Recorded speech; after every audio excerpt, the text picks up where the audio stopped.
je vais révéler l'un des mensonges les plus dangereux qui circulent à Washington. Si cela réussit, cela garantira pratiquement soit un Iran nucléaire, soit une guerre bien plus importante plus tard. Et ce mensonge, c'est celui-ci, que la République islamique peut être autorisée à enrichir un peu d'uranium, soi-disant pour éviter la guerre.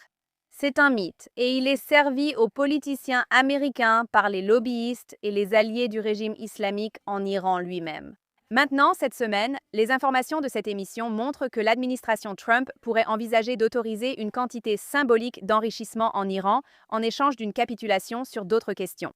Mais cela ne fait que permettre la reprise d'un programme nucléaire illicite pour obtenir une bombe. Si c'est vrai, ce serait une erreur catastrophique d'une ampleur épique. Il est important de comprendre que l'enrichissement zéro n'est pas extrême. C'est le strict minimum pour empêcher l'émergence d'un État au seuil nucléaire. Ceux qui disent le contraire ne s'opposent pas à la guerre, ils la facilitent. Le mensonge qu'on vend aujourd'hui à Washington est le suivant. L'enrichissement de l'uranium est le processus qui consiste à augmenter la concentration d'uranium-235 pour l'énergie nucléaire civile. L'enrichissement est généralement de 3 à 5%.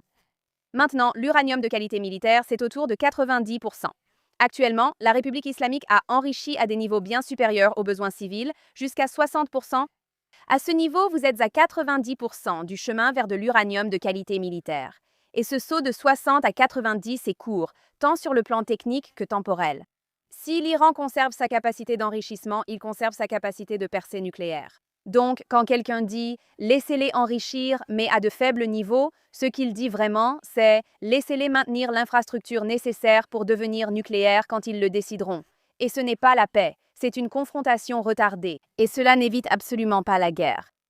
Dans le cas du régime islamique en Iran, cela la garantit.